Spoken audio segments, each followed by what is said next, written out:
प्रिय छात्रों, आइए हम लोग कुछ और मुहावरों से वाक्य बनाते हैं। तो जैसा कि आप यहाँ देख रहे हैं कि पहले मुहावरा में लिखा हुआ है खीसे निपोरना। आप व्यवहारिक रूप में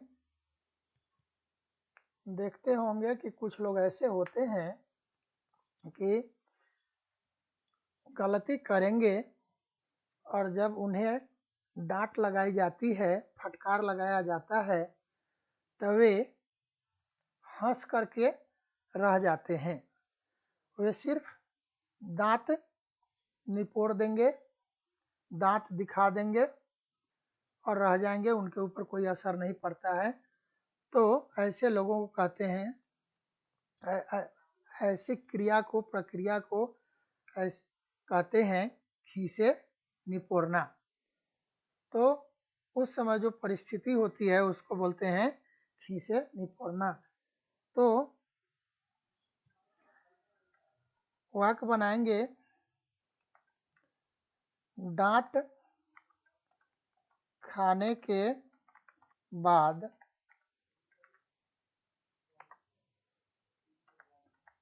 खीसे निपोरना। तो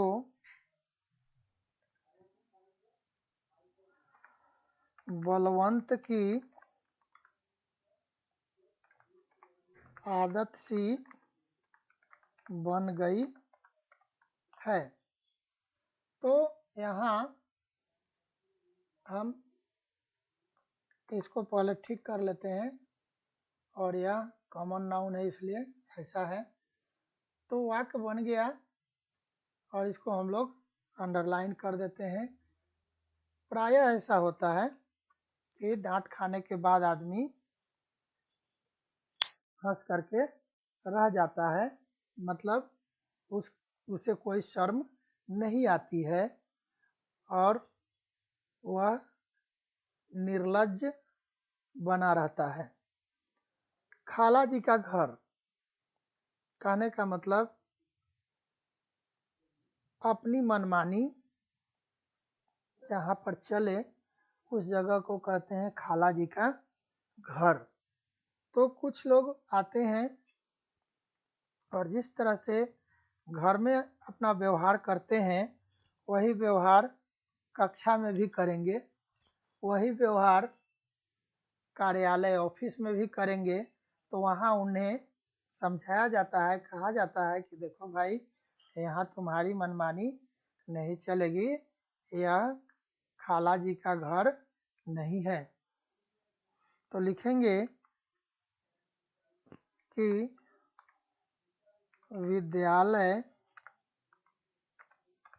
कोई खाला जी का घर नहीं है जहाँ आपकी चलेगी। विद्यालय कोई खाला जी का घर नहीं है जहाँ आपकी चलेगी। आइए हम लोग अगला देखते हैं, गूलर का पेट फूलना। हाँ, गूलर एक फल होता है और वह अपेक्षाकृत बाकी फलों से थोड़ा सा कठोर होता है और कहा जा रहा है कि उसका पेट फूलना। तो इस तरह के मुहावरे का प्रयोग हम लोग उस संदर्भ में करते हैं कि जब व्यक्ति उस लायक होता नहीं है लेकिन वह बढ़ चढ़ करके बातें करता है, जबकि उसके अंदर कुछ होता नहीं है, बढ़ चढ़ के बातें करने लायक वह होता नहीं है लेकिन बढ़ चढ़ कर बात करता है। तो लिखेंगे आजकल गूलर के भी पेट फूलने लगे हैं। फूलने लगे हैं, क्योंकि हर आदमी क्या करता है, अपनी औकात से ज़्यादा बातें करने लगा है। इस तरह से हमारा वाक्य बन गया और हम इसको अंडरलाइन कर देते हैं। आइए अब हम लोग अगला देखते हैं। अगला है हमारा गले का हार होना, बहुत प्रिय होना। तो आँखों का तारा होना पिछले मुहावरे में मैंने बताया था, और उसी सिलसिले में मैंने गले का हार होना भी बताया था, जिसका मतलब होता है अत्यंत प्रिय होना। तो लिख देंगे, राम मोहन के गले का हार है। इस तरह से आप दूसरा भी बना सकते हैं। आप अपने माता पिता के गले का हार है, यह भी आप लिख सकते हैं, और किसी तरह का वाक्य आप बना सकते हैं। अब यहाँ कह रहा है कि गूंगे का गुर। गूंगा आदमी बोलता नहीं है और उसने गुड़ मतलब जैगरी खाया। अब वह जैगरी का स्वाद कैसे बताए, क्योंकि वह बोल नहीं सकता है। स्वाद तो उसे मिला लेकिन बोल नहीं सकता है। तो ऐसे ही आप कहीं जाते हैं, घूमते हैं, फिरते हैं और प्राकृतिक दृश्य, नेचुरल सीन देखते हैं, तो आप आँख से देखते हैं और जुबान से उसका बयान करते हैं, लेकिन आपको उस समय जो अनुभूति हुई, जो फीलिंग हुई, वह फीलिंग जब आप किसी को बताएंगे तो सुनने वाले को वह फीलिंग नहीं होगी, क्योंकि वह सुन रहा है। तो जिसने देखा, जिसने अनुभव किया, जिसने टेस्ट लिया, वही उसका सही आनंद ले पाएगा, और वह आनंद कह करके वर्णन नहीं किया जा सकता। तो इसको बोलते हैं गूंगे का गुर। तो हमारा वाक्य बनेगा कि प्राकृतिक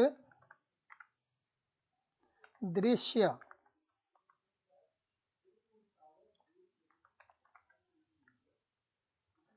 गूंगे का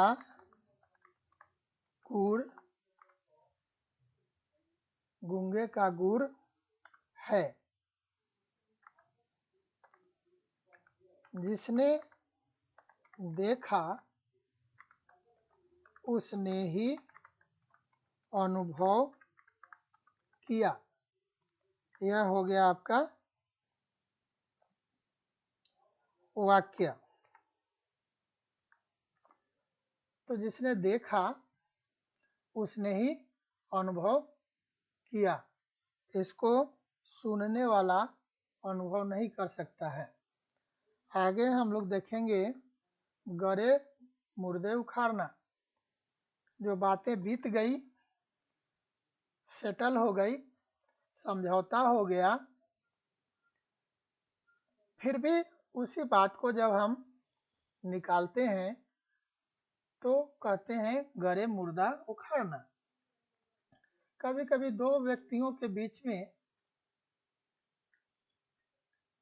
किसी बात को लेकर के विवाद हो जाता है, और उस विवाद के कारण बहुत दिनों तक उन दोनों व्यक्तियों के बीच में आपसी तालमेल, आपसी बातचीत इत्यादि नहीं होती है, लेकिन बाद में फिर दोनों समझौता कर लेते हैं और फिर एक हो जाते हैं, और कोई तीसरा आदमी आकर के फिर उन्हीं बातों को याद दिलाता है,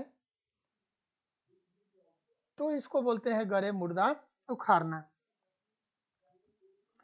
तो गड़े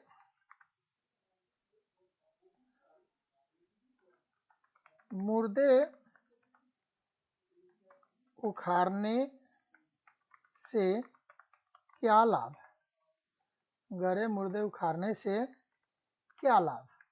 एक छोटा सा वाक्य हम लोग बना दिए और अर्थ स्पष्ट हो गया। और हमें लंबा वाक्य बनाने की जरूरत नहीं है, जितना छोटा से छोटा वाक्य में हमारा अर्थ स्पष्ट हो जाए, बस हमें उतना ही बड़ा वाक्य बना करके छोड़ देना चाहिए। अब गुल खिलाना, कुछ अप्रत्याशित करना, अनएक्सपेक्टेड करना, जिसकी आशा हम नहीं करते हैं और उस तरह का काम कोई कर देता है। तो हम लिखेंगे कि मोहन हमेशा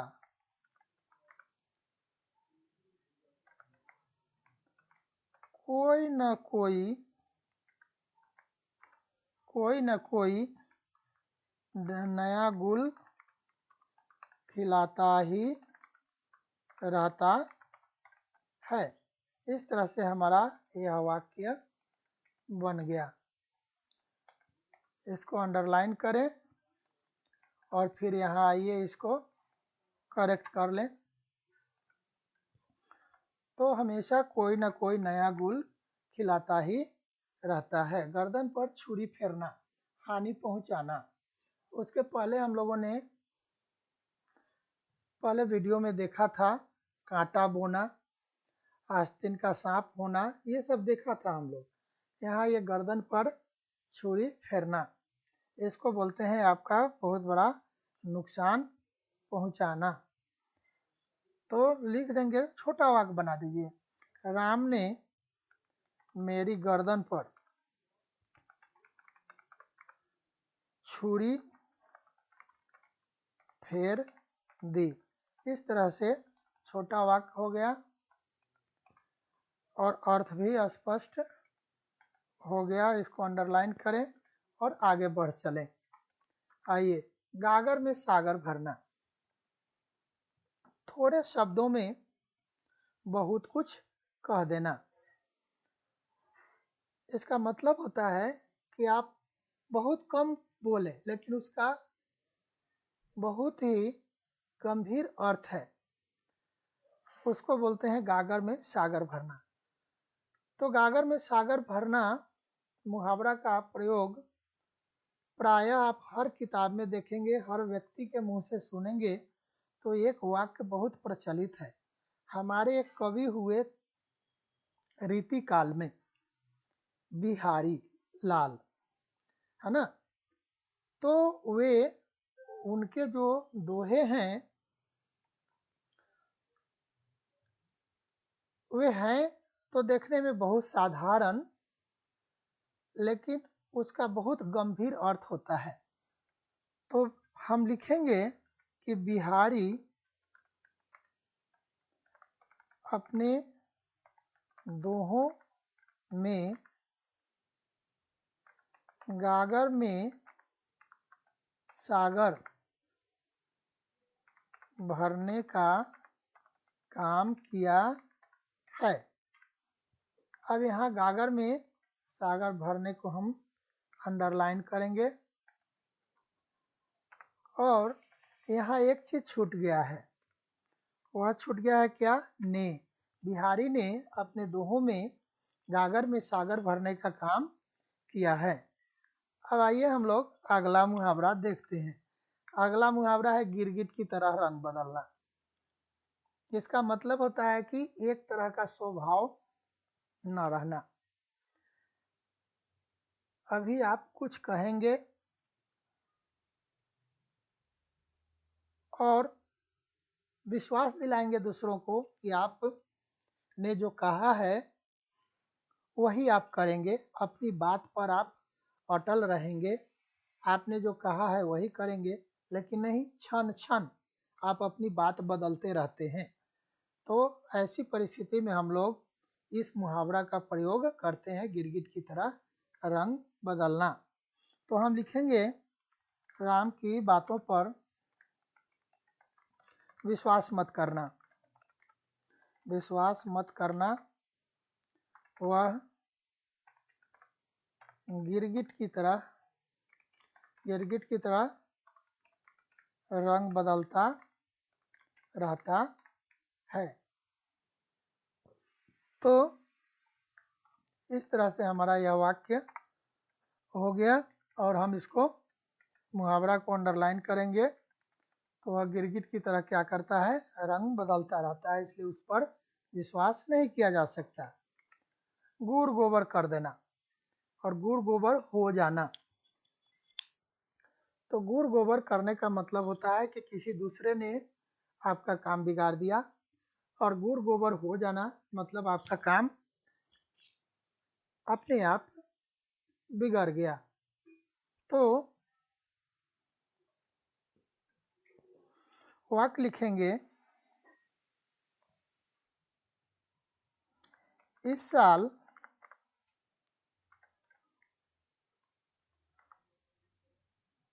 वैष्णव देवी के दर्शन की योजना थी, लेकिन कोविड के कारण सब गुड़ गोबर हो गया। इस तरह से हमारा यह वाक्य कंप्लीट हो गया। अब इसको हम लोग अंडरलाइन कर लेते हैं, और ये कोविड महाराज को ये देख करके ही कंप्यूटर बोल रहा है कि ये चाइनीज इधर से घुस गया, इसको जल्दी से अपने आप में मिला लो। ये भागने वाला तो है नहीं, तो इसके साथ मिल करके ही रहना पड़ेगा। अब है गोबर गणेश मूर्ख। साधारण वाक्य लिख दीजिए, राम से क्या बात करना, वह तो गोबर गणेश है। गोबर गणेश है। इस तरह से यह वाक्य हो गया। अंडरलाइन कीजिए, आगे बढ़िए। गिदर भभकी, हाँ, बहुत सारे लोग होते हैं जिनके अंदर में क्षमता नहीं होगी, लेकिन आपको तरह तरह का थ्रेट देंगे, तरह तरह की धमकी आपको देंगे, लेकिन उनके अंदर में वैसा कुछ होता नहीं है। तो लिख दीजिए, मैं तुम्हारी गिदर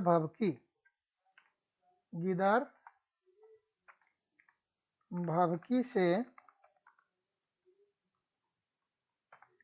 डरने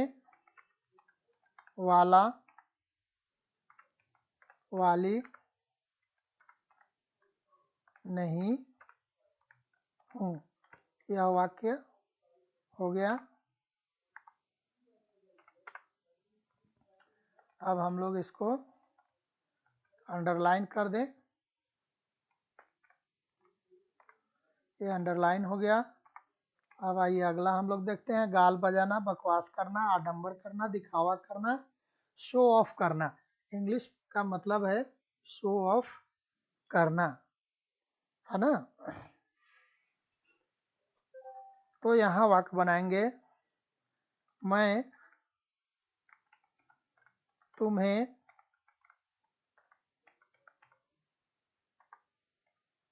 अच्छी तरह जानती हूँ। गाल बजाना बंद करो। कहने का मतलब हुआ कि जिस व्यक्ति को आप अच्छी तरह से जानते हैं कि उसके अंदर में वह क्वालिटी नहीं है, लेकिन वह अपना ड्रम बजा रहा है तो उसको हम लोग कहते हैं कि तुम्हें मैं अच्छी तरह जानता हूँ, गाल बजाने की जरूरत नहीं है, गाल बजाना बंद करो। अब यहाँ ये गुदरी के लाल का मतलब होता है कि गरीब परिवार में जन्मा है, साधारण समाज में पला बढ़ा है, लेकिन उसने कमाल कर दिया। उसके अंदर में कुछ ऐसा टैलेंट आया जिसके कारण वह बहुत ही प्रसिद्धि प्राप्त कर लिया। तो ऐसे लोगों को हम लोग कहते हैं गुदरी के लाल। गरीब परिवार में पले बढ़े, साधारण समाज में पले बढ़े, लेकिन अपनी प्रतिभा से बहुत नाम कमा लिया, तो ऐसे व्यक्ति को कहते हैं गुदरी के लाल। तो आइए हम लोग गुदरी के लाल से एक वाक्य बना देते हैं। हमारे देश में एक प्रधानमंत्री हुए थे, लाल बहादुर शास्त्री। वे रियल में गुदरी के लाल थे। लाल बहादुर शास्त्री